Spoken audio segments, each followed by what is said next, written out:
we are now going to start the afternoon sessions.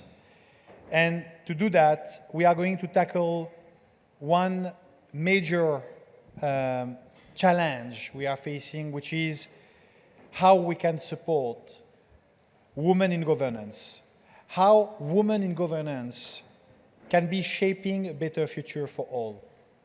So we are going to hear the vision, the insights of some women that, in a way, have broken the glass ceiling. They have been able to make it through, and in their respective field of expertise and passion, they are mentor, role model, source of inspiration. So to start that first panel of the afternoon session, the session 3, Women in Governance, Shaping a Better Future, I'm going to call,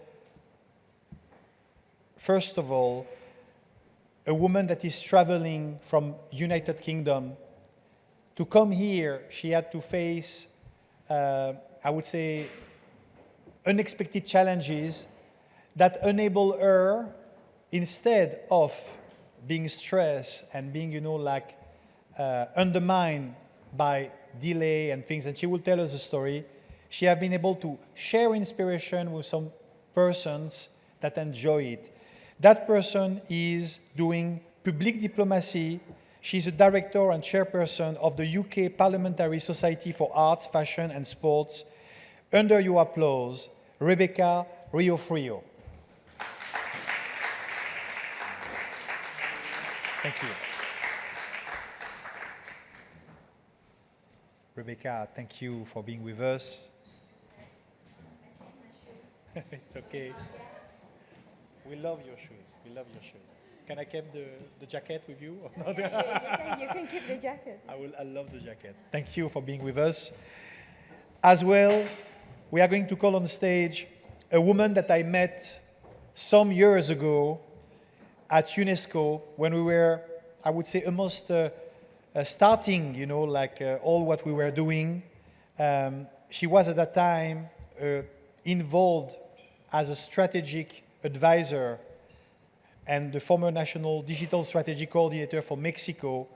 She is a top change maker involved in many initiatives with governments, agencies of the United Nations. I call on stage my dear friend Yolanda Martínez.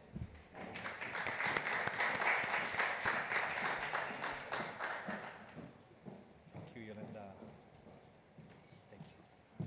Please. Thank you.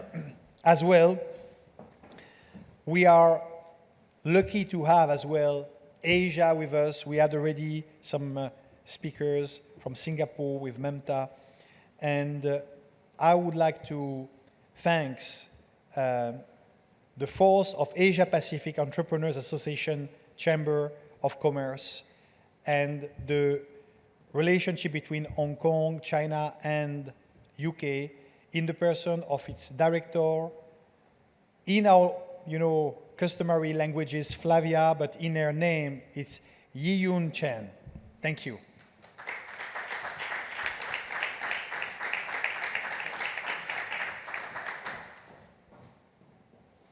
Thank you, please. Now I'm calling on stage a woman that is in Malta and in the Mediterranean Sea, a source of inspiration, because she is a champion, she is an athlete, she is 3 times gold medalist of the GSSE, which is organized by the European Olympic, which is the competition for the smaller size country in terms of population. She is as well an entrepreneur, a mentor and a founder. I call on stage Claire Azzopardi.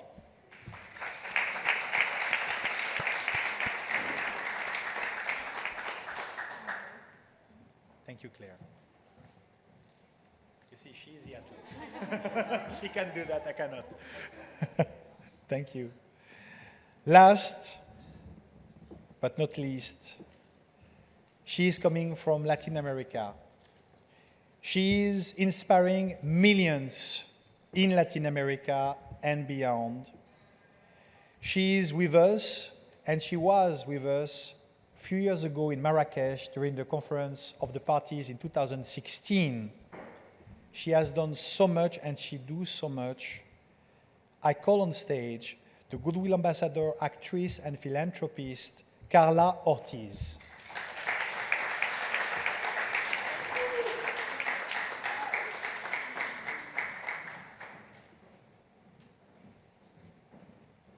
Carla, thank you so much. Thank you. Very much. We can each grab, a mic. Thank you so much. So first of all, I want to start by the first element of the foundations in everything, which is the source of inspiration. So first of all, Rebecca, what is the driver that makes you be in United Kingdom and in many parts of the world being seen everywhere on the impact, on the front, on the first line for positive change? What is driving you for that? Hello. Well, first of all, thank you so much for inviting me to be here. It's a privilege for me to be among all of you. And my sort of inspiration, many people has done an incredible impact in my life, but at the age of 17, 18, I arrived to London. And in London, I wanted to, to make money, and I needed a job. So I had a very strange job. Someone wanted me to read for her in Spanish. She was an American lady. She was very old, so she was losing her sight. So I have to become her eyes. And I was reading for her while she writes, and through many things, she became an inspiration in my life. She was the second wife of Ernest Hemingway, and she became like a mother to me. She helped me with my education and showed me the world. I used to know a different world in Ecuador, but she made me understand that there is a lot of socioeconomical conflicts, that they are not only of third world countries, but they are always in developed countries. And we, as an individuals, we can create the power of change. Hence, she was, and it is, until today, even though that she passed, she is a sort of inspiration in my life every single day. Wow, thank you so much. Thank you so much. Thank you for sharing this story. Yolanda. Well, first of all, thank you, Jonathan, because it has been an impressive experience. And thank you to each of you for coming so open to get to know each other, to get to know our journeys, because it has been truly inspiring. And I feel so honored and so humbled to be here. And my area of expertise is public policy and technology. And I'm convinced that technology is the most democratizing tool that we have in the world right now. And one of the biggest challenges that we face, especially in the global south, I'm from Mexico, is socioeconomic inequality, lack of productivity, and lack of trust in government. And the good news is that technology can really be a game changer in changing those three challenges. Something that inspires me a lot is to see elders using for the first time a digital service, for example, to check their pension balance. Before, and not so long ago, you needed to go in line to prove that you are alive with thousands of papers to a pension office to make sure that you can get access to your pensions. Or if you are a working mother or father, you needed to take 1 day off your job to go make a line and register your kid to go to school. When governments already know where you live, already know how many kids you have, and already know where is the school that is closest to you. So if we use interoperability, you can be proactive as a government and send a text message to any person that has a kid that is in age to go to school to say, okay, guess what? Your kid is registered to go to school. You don't need to ask permission to waste 1 day of productivity, but make in line and register your kid to go to school, which, by the way, in many countries is your right.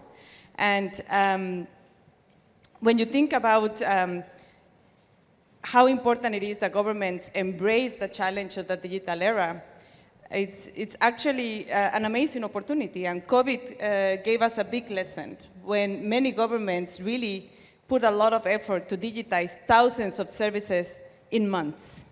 But also, many governments didn't have the capacities to catch up and to be able to disperse fundings to families that were locked down, or to have good traceability systems for the vaccination.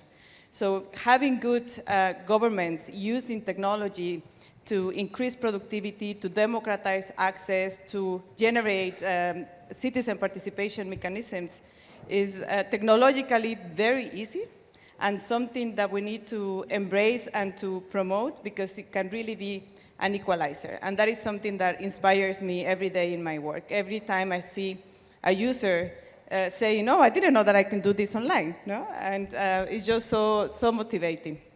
Thank you, Yolanda. Thank you very much. Flavia. Good afternoon, everyone. Good afternoon, friends. Thank you for inviting me for this event. I'm so willing for this. I just introduce my experience. I'm Chinese. I was born in China, Hong Kong, and I went to Italy when I was just in senior high school. When I went to Italy, I can't speak Italian, and I just learned a little bit English. But I was be helped by many European people, so I love Italy and I love Europe for so much. And now I was working in Milan. I'm based in Milan. I'm working for fashion, and I also work in Hong Kong. I have an association in China for industry association. Now I'm working for the organize the Fashion Week in China and Europe, especially in Milan and Paris. And that is why, for this question, for next year is for cooperation from Italy and my country, China, for 55th for cooperation. It's a special year for us. So I have a good opportunity to for communication with Asia and Europe for China and Italy. That is why I choose my job, my working for nowadays. And China is a big market, and I'm very fortunately based in China, and there are many European, many businessmen, they are very interested in our country. And in our association, is a big group. We have more than 2,500 just for the industry company. We have our own fashion week in China, in Shenzhen. Shenzhen is a city, it's a modern city nearby Hong Kong. If you drive in cars, just 10 minutes from the central of Hong Kong to Shenzhen, central of Shenzhen. So we are a city for for special economic area. So we have many special projects for develop the economic. So that's why we have so many industry companies in our city. We have twice for a year in Shenzhen for opening the Fashion Week. We also have twice in Europe, one in Milan and one in Paris. And next year we will have some special event for the cooperation from Italy and China for the Fashion Week. Yes. Thank you, Flavia. Thank you. So, if you are looking for participating in the Fashion Week in China and Hong Kong, you better exchange details with Flavia. You get a very nice entry position. Thank you. Claire, what are your source of inspiration to drive you beyond the limit? First of all, thank you for having me. I'm very happy to be here. I think something which inspired me over the years is growing up, I've always loved sports. I've been involved in sports since I was 3 years old. So It's been practically my whole life. And growing up and attending an only girls' school, I was always one of the few who actually loved sport and always looked forward to participating in sports activities. Not much of my classmates loved it as much as I did, and I always felt like I was the odd one out doing it. And as years went on, I started to realize how important sport is and how many values it can actually teach you and it can push you through life. And so my aim was to keep pursuing a career in sport in order to inspire younger girls and even more women to participate in sports. Thank you. Thank you, Claire. Thank you very much.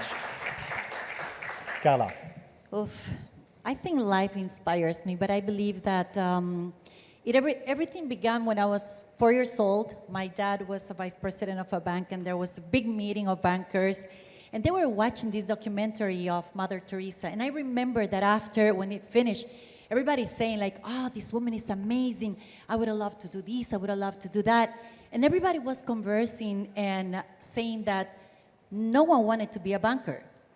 So what they wanted to be, and when you're 4 years old, you don't understand, what you wanted to be when you were a child. And in that moment, I remember I just clicked and I said, I will never compromise what I want to do, because I knew at that age that I wanted to be an actress, and that I knew that if I would have a little bit of power, I would like to do something for the world.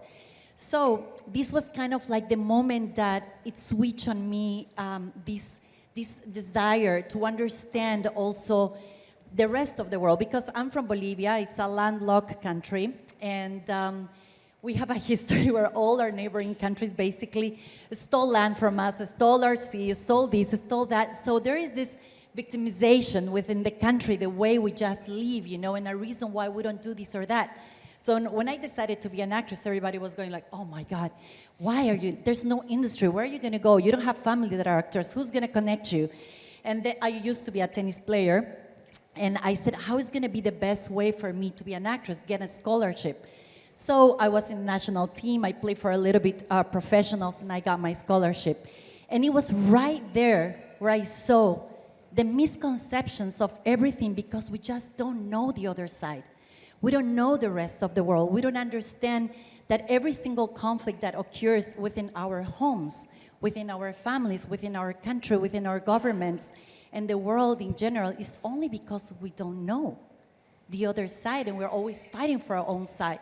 So I said, okay, my inspiration is going to be, I'm going to build bridges of reconciliation, and I'm going to try my very best to be as successful as I can.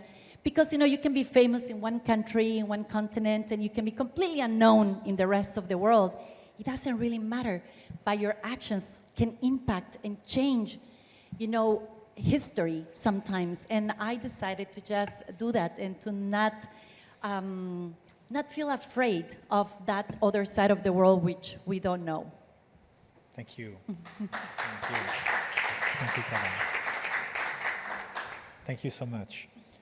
Rebecca, about, like those obstacles and how you overcame them and how you are now building around you and doing so much, what would be your testimonials and recommendations for women listening to us on how to overcome obstacles to go and live your dream? Yeah. One thing, I think one of the advices I will give a woman is to prioritize themselves. It's so amazing how many women, they have time for their friends, for their lovers, their families, their children, but very little time for themselves. To learn how to say no to things is very important. It's great to take opportunities, but once you have in your mind your clear vision of where you want to be in your future, ask yourself a question: what do I want in my life? No about being a mother, no being a wife. What I want as a person to obtain. And everything that comes around, if someone invites you to a place, it doesn't fulfill the purpose of that vision, say no. because we exhaust ourselves. We get so tired. We get tired with other people's business, not with our own business. So I think how to succeed in the middle of obstacles is to have energy, is to have power. Not to give your power away easily, first of all. Second of all, promote yourself as much as you can. Not only physically, but learn new skills every single day. Go to different places. Don't close doors. When someone says no to you, go there and ask again. No worries, be very polite. Prepare yourself as well. Be a person of interest. And surround yourself with people that they vouch for you. Surround with people that they applaud when you win. Not with people that they are after your contacts or after what you have, but people that they are genuinely for you. I think is really important. I think to succeed obstacles, you need to be surrounded by people that they are there for you when the bad things are happening. Yeah. Thank you. Thank you very much. And Thank you. building on that, because I totally agree that one of the biggest challenges, personally and professionally, is prioritization, with so many things to do. And also be surrounded by a good team, by a good group of friends, but also see challenges as a way to think through, again, whatever the plan was, that then you encounter a challenge and you need to sit down, revisit, and really question, why is this happening? And I think through my career, I also learned to choose your battles. And especially in the digital government field, where you have to be very technical driven, of course, but government is government, right? And in government, you have politics and you have different agendas and different incentives of the people running government that you need to maneuver. And I will tell you the story about birth certificates in Mexico, which before 2012, they were still on paper. And you know, we are the 15th economy in the world, the 8th most visited country in the world, the second biggest economy in Latin America after Brazil, and still, to get your birth certificate, you needed to go physically to the civil registry.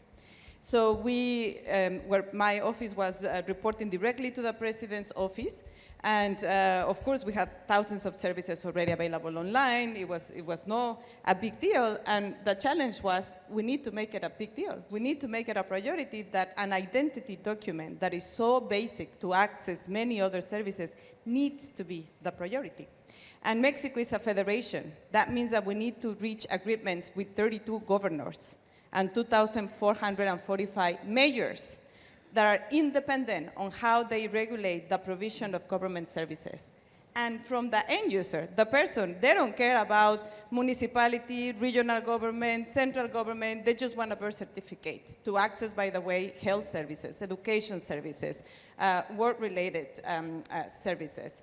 And it was a huge challenge to bring together 32 governors from 32, not 32, but different political parties into one vision to say we need to agree on a digital standard that makes it very easy for any person, not only physically in Mexico, but anywhere in the world to access the birth certificate from anywhere, from any device, just with access to the internet.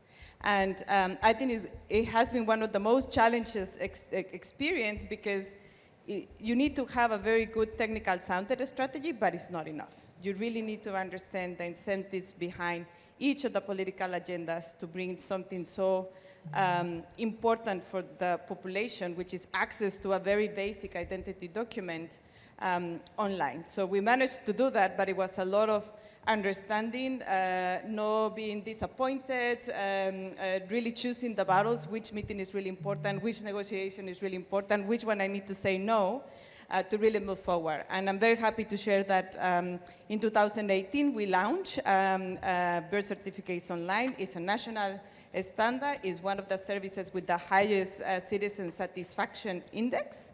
And it's still up and running. So I'm happy that I had a group of support and people that helped me choose what was important to move such an agenda forward. Thank you. Thank you. Thank you.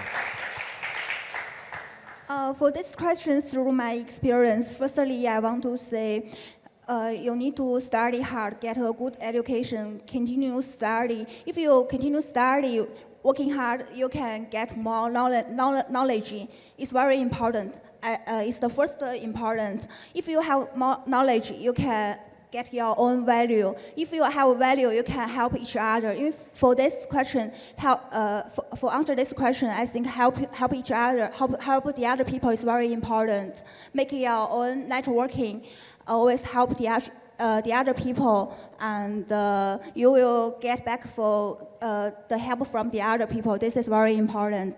And then I think you need to go outside. The same as Rebecca said. For me, from my experience, I go outside. I go to different countries. I get cross culture. It's very, very nice for me, for my experience. I think these two is very, very important at first. Yes. Thank you, Flavia. Thank you very much. I think one of the main challenges I found when trying to pursue a full-time career in sport is the local mentality and culture that sports is just a hobby here in Malta.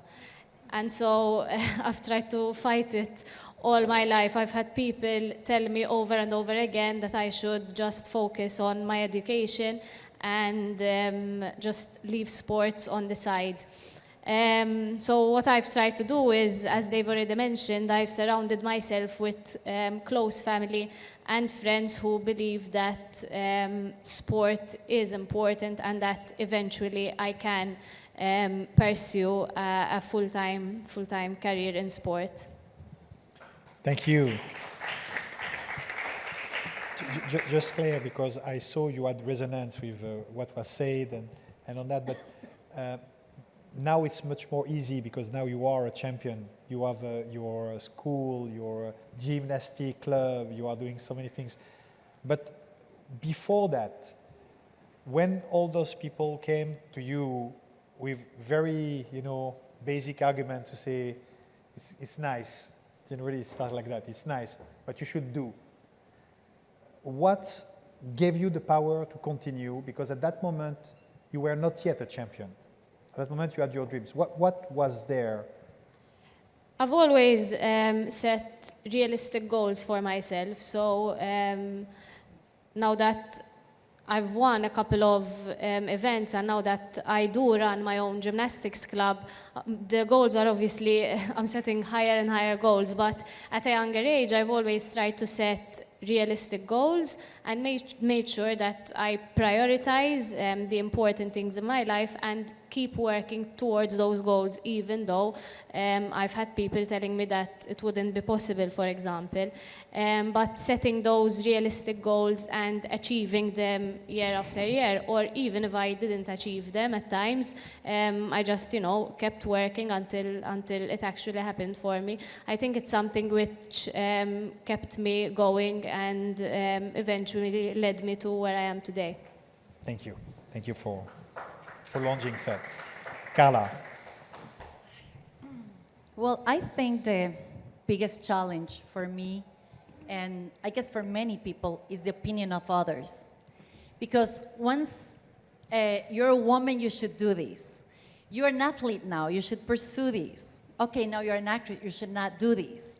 Okay, you're a model, you should not show this. So when you let others affect their opinion and their point of view on what you should do is when you have to really think about what is truly what you want to do.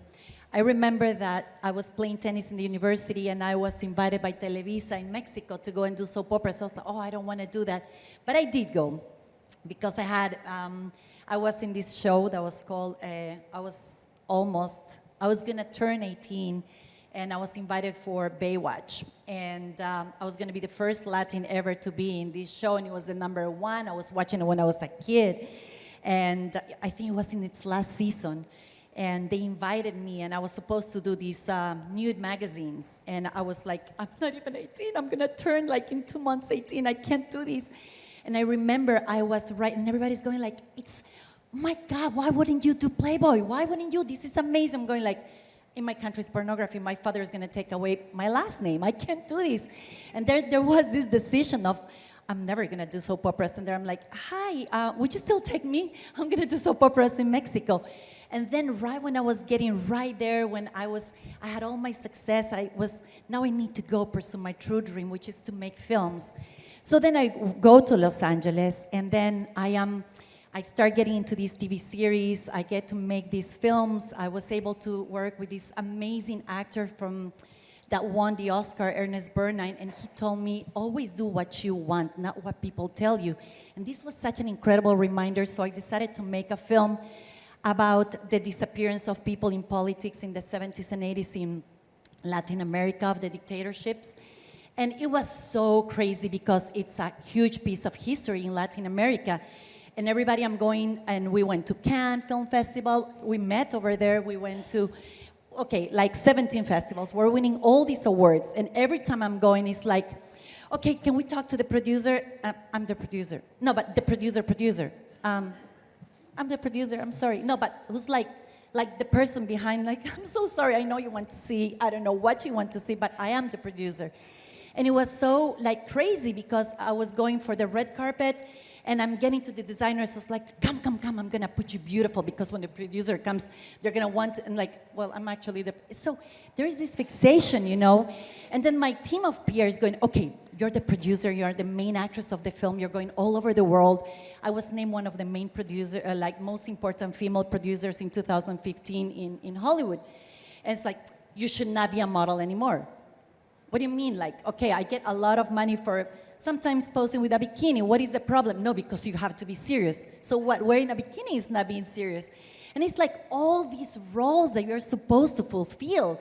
It was so tiring and exhausting. And you know, it's just this challenge that we have as women and as human beings. It's like, you should not. You should not. You fit here, you don't fit here.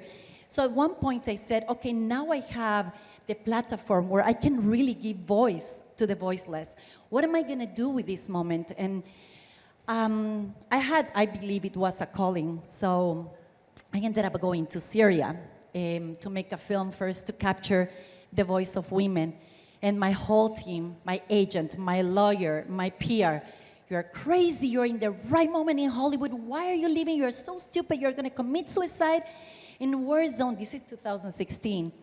And I'm going, no, I just have to go, I have a calling. So everybody, okay, this is super bad.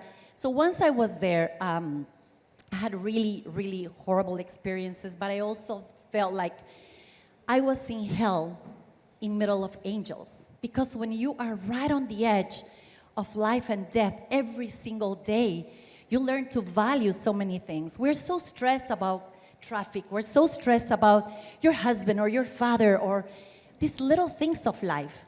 And then you realize that everyone that is in a war zone only is praying to wake up the next day to kiss their loved ones, to make sure that they're still alive, that your roof still has, that your home still has a roof. And you start valuing these beautiful things that we take for granted because we're pursuing our dreams, or we have an objective, and sometimes we leave everything behind. You leave your family, you leave so many other things. And while I was,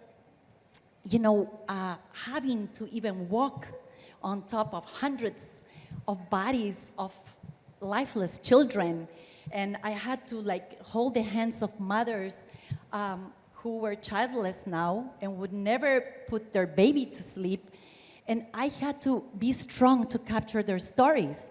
And even though I was also hurt, but no one in the world should be able to smell what it is, the smell of burned human bodies. And then you leave this, and then you go like, why is this happening? So then I was very loud, and I decided to just tell my truth. And then I was invited to go to Yemen, and then I was invited to go to North Korea, and then I was in the side of the Golan Heights, and I was in Jerusalem, then I was in Gaza, and they were inviting me to all these places.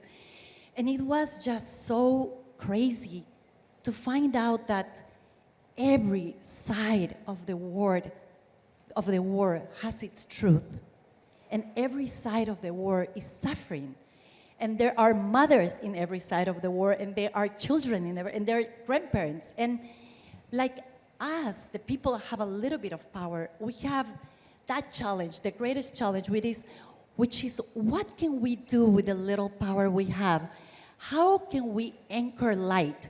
How can we anchor empathy and compassion? How can we do this? So I was living in the government area with the people, with the bombing falling, with children who saw their brothers be beheaded by ISIS. But I had to tell the truth because on the other side, it was so much propaganda of the invention of the Western world imposing these wars in order to make business on the war and like selling weapons. I was in Aleppo. I was the only civilian in Aleppo, so I flew back to give interviews in CNN and Fox, but they didn't want to hear the truth. It is our governments of the Western world who are imposing these wars on these people. We are creating these things. And then, they go like, oh, you're so brave. So I'm invited to parliaments, to the United Nations, to be a Goodwill Ambassador for the Geneva rights. And everybody, okay, they give me these awards, I'm talking, and then now I'm really forbidden to use a bikini, right, for my team. Now I'm really forbidden to, oh, you can't do this, you cannot talk about this. Oh, now you are, you're giving these important words, you're an ambassador, and all, again, like, why can't I just give a message to every girl who is doing a selfie that they can also give their voice to anybody, that we women can do whatever we want, just as men. And it was right in that moment when finally my films were sold. We got into the pandemic, and they bought my films, and they erased my films. They won't release it. And they released one for 2 days, the Syria one, and within 2 days, they took it out. I had thousands of messages, and all of a sudden, all my social media disappeared. And seriously, this was so crazy. And then you have this other challenge, and then you have all your team and family and everyone that loves you saying, I told you so. You shouldn't have done this, you shouldn't have done that, you waste your time, what did you do? And then you go back within. And I think on top of all the challenges is that one where it's like you and your inner voice, you and divinity. What do I really want to do? Life really is so short. It's so short. And when you are in a war zone, you realize it's just a blink. If we need and we want to create peace or peace conversations, we have to go to the other side, thinking on the other side, not your side. If I'm going to go ask for my freedom or for you to understand my point of view, first I have to find the common things that you and I have in common and talk, because you want the same things that I want. You want to be happy. You want to make the world better. You want to be a good father. You want everything good.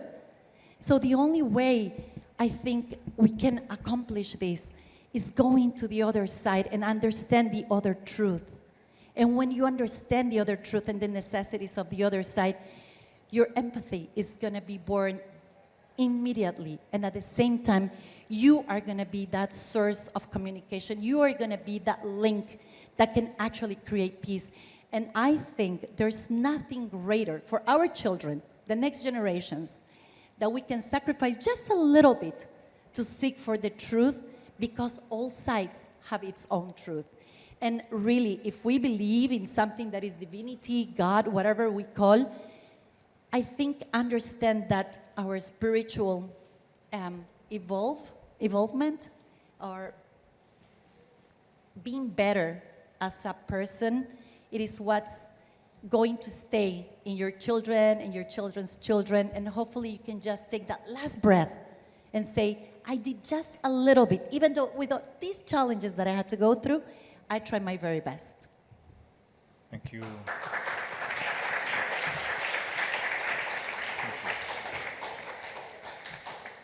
We are all here, like SciJeff is, and what we do is to bring hope in people's heart, and any place in the world where, like the wrong has bring people to fight each other is a mistake and is a big failure we can make the change. We can make people love and learn from each other. So thank you for what you did. I know, it was tough, but thank you. Let's continue, and let's have as well a short element of what is your current endeavor now on how we could improve the governance to involve more women at local, national, or global level. What will be, in your view, Rebecca, the things we could, like put forward or highlight or initiate that will end up with more women, leaders, change makers in key positions in governments, in governance, and in government? In 2018, I started an association that is called the Parliamentary Association for Arts, but mainly was a need for the parliament. I'm talking about the parliament in the UK. I'm not talking about government or politics in other countries. I'm not versed in other countries, but in the UK, yes. I understood that 47% of the young people vote because nobody likes politics. And it's understandable. Politics have sometimes not say.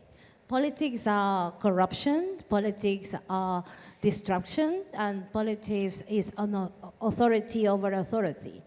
However, if our children or our young generation doesn't get involved with it, then it's not going to be change.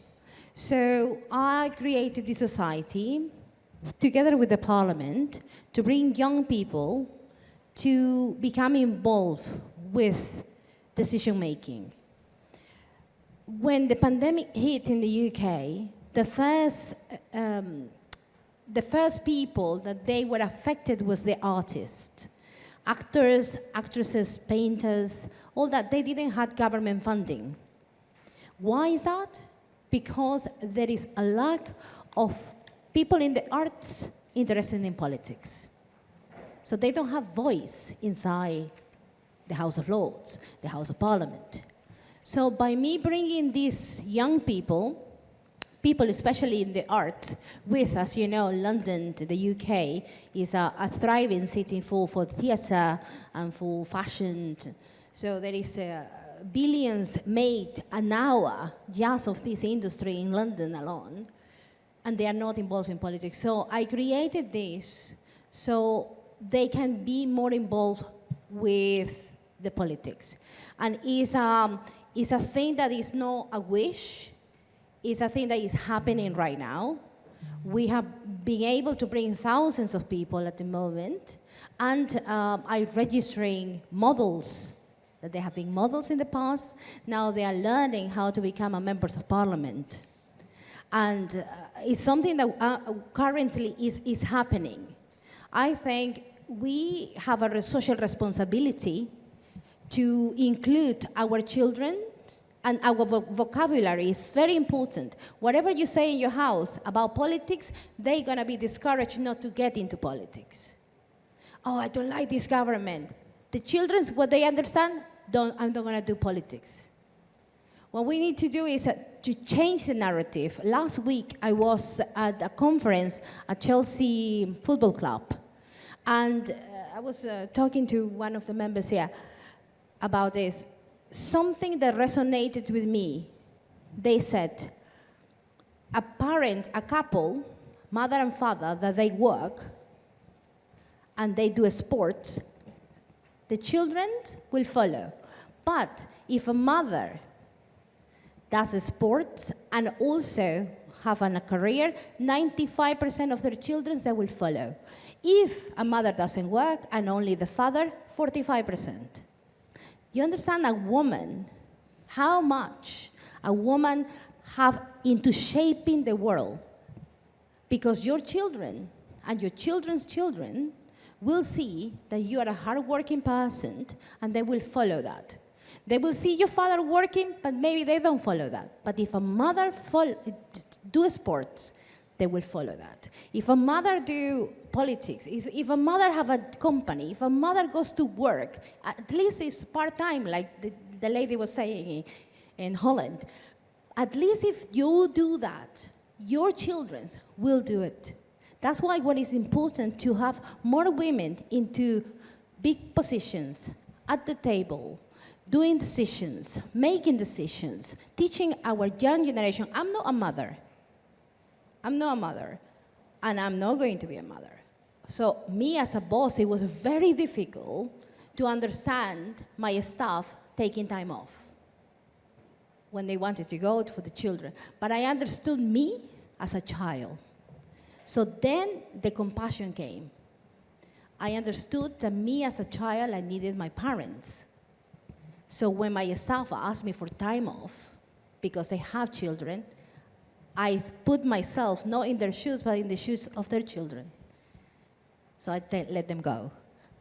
So I think it's important, 100%, to have more women into power, into politics.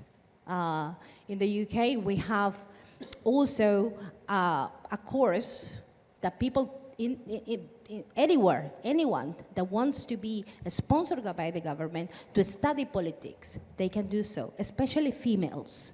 And this is a revolutionary thing that, because it's very expensive to become a politician 100%, like full-time, the government is sponsoring many, many people right now in the UK to become members of parliament, especially females. So I think in every country, they should have that. Thank you, Rebecca. Thank you. Yolanda. I would like to share with you one of the biggest challenges that we have in the tech sector, and I was very happy to see attendees coming from a School of Engineering and then colleagues from KPMG, the data and tech branch of the company, because we are underrepresented. Globally, 27% of the tech sector has women. That means that you left 70% of the tech world run by men. And what is relevant is diversity and multidisciplinary teams working in development of AI or digitization of government services. The more balance you have, the more innovation you bring to any organization. So of course, yes, it's about parity, but it's also about multidisciplinary views. And what I would like to share with you is what we're doing currently in GovStack, which is a global initiative founded by the government of Estonia, the government of Germany, ITU in the United Nations, and DIAL. And the main objective is really accelerate the technical specification development, APIs, and everything that is required to put a government service online by generating a set of resources, a sandbox, open source software, and more importantly, capacity building initiative at scale.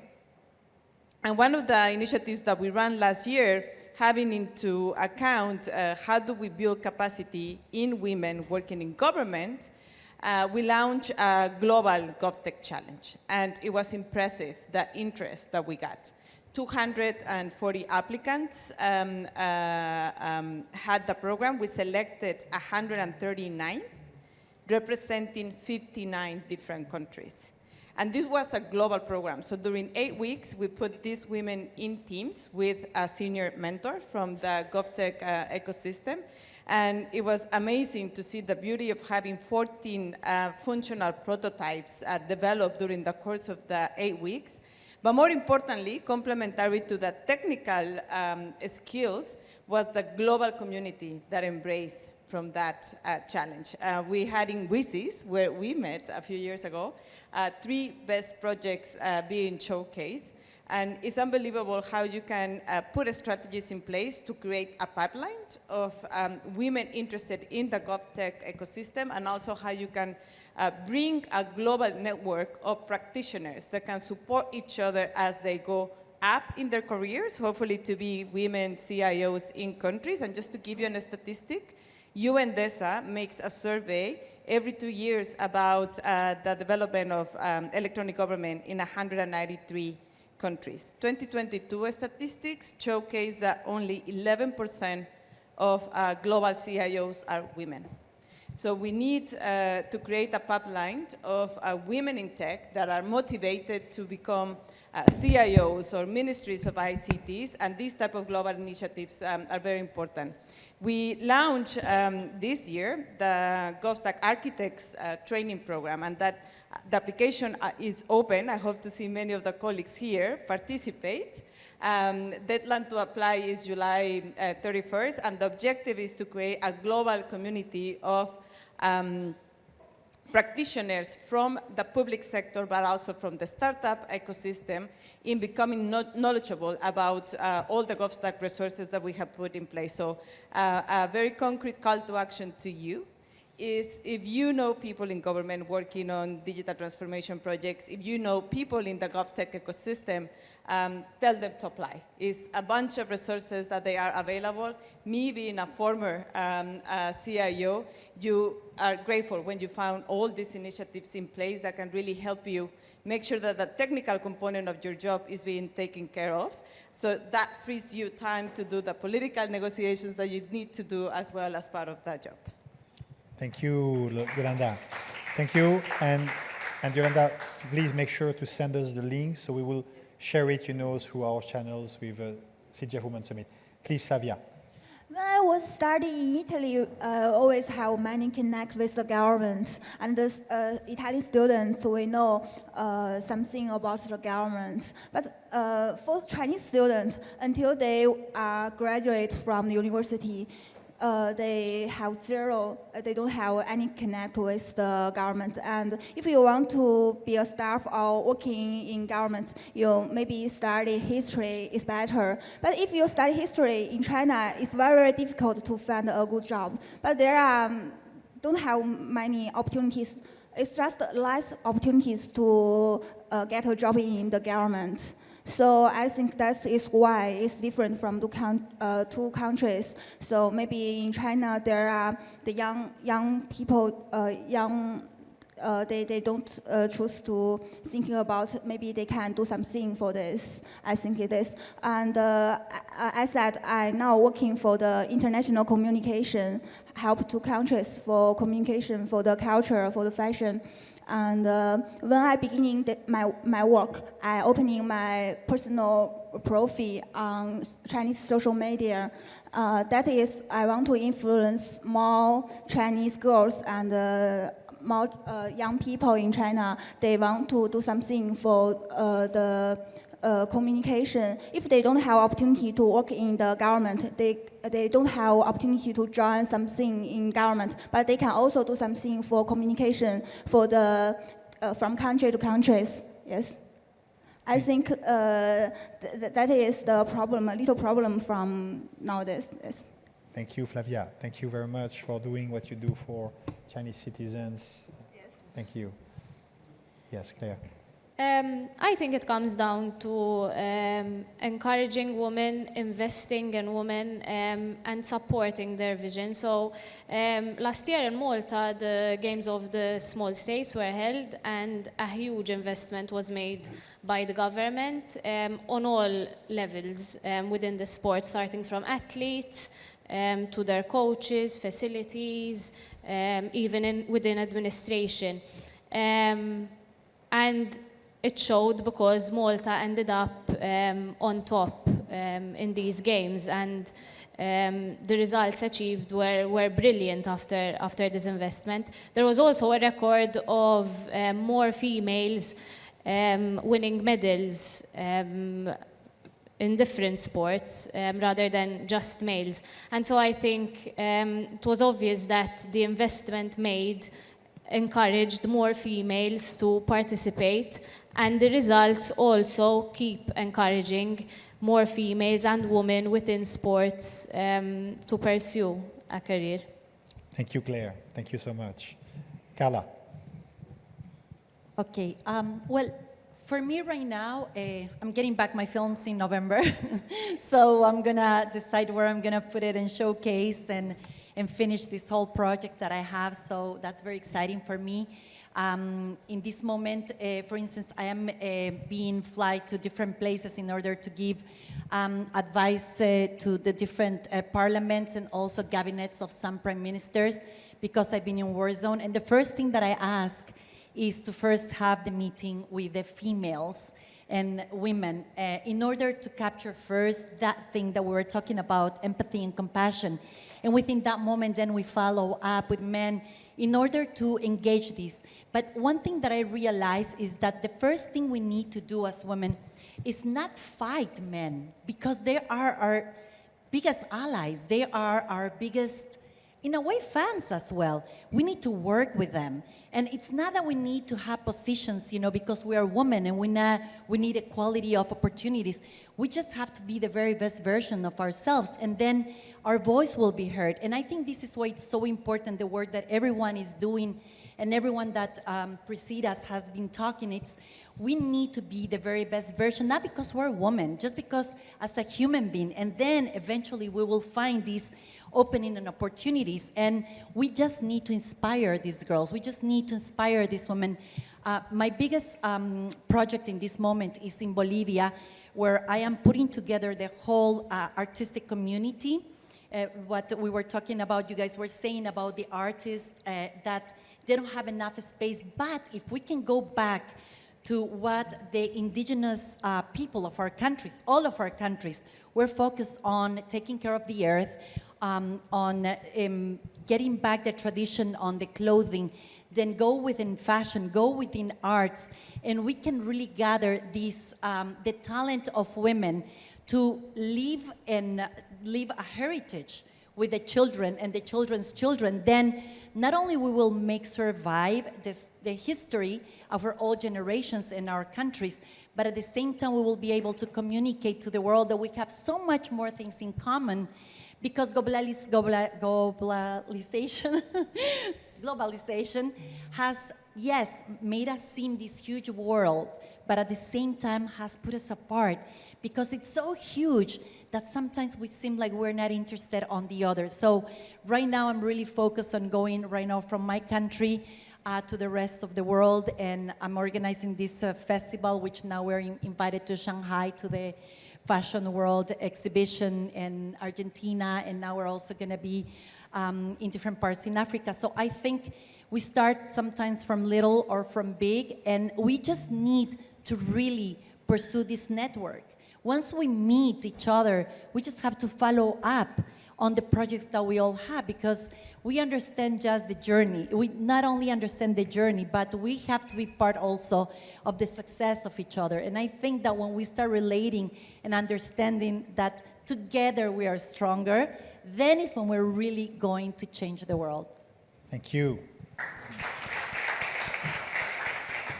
So we are going to conclude the very powerful and inspiring panel we had with one or two short sentences on messages you want to share for women and girls and citizens of the world. So Rebecca, what will be your message?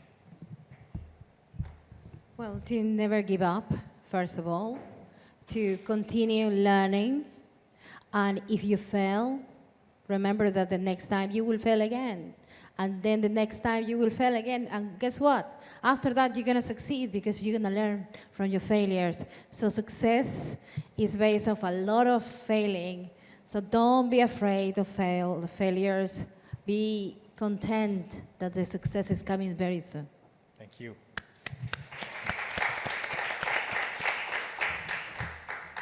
And I would like to add to that partnerships and teamwork. The more we partner and the more we work as a team, the easier it is to overcome any failure and any challenge. So people around the world look for partnerships, play in teams, and really create a network that can support you in pursuing anything that you wish to pursue. Thank you. Thank you, Yolanda. Flavia. I want to share with the girls, don't afraid fail and just working hard, practice more and more. I always speak wrong sentences, but I always practice. Practice you can, until someday you can be successful and you can grow up more quickly. and believe yourself and choose what you are really like. If you are really like, you can continue and working hard and always help each other. You can get more happiness when you help each other. Yes. Thank you. Thank you, Flavia. Claire. A year ago, I lost a very close friend of mine to cancer, and one of his dreams was always to graduate. And so after a 5-year-long battle during his last year, he kept pushing and he was very resilient, and he actually managed to graduate a month before he passed away. And so something he has always taught me is to be resilient. And so my message would be to always be resilient against all odds and to keep pushing, because as long as you keep showing up, that's all that matters. Thank you, Claire. Thank you. Carla. Well, I always repeat this, that love is the solution to everything. But how can we love what we don't know? We need to dare to cross to the side where it scares us, where we don't like, that side that we hate and we don't agree with. And for sure, there's the place where we're going to find peace. Thank you, Yolanda. Thank you so much. Please, thank you very much. This concludes this panel. Please, speakers, you can stand up for a picture. Thank you very much.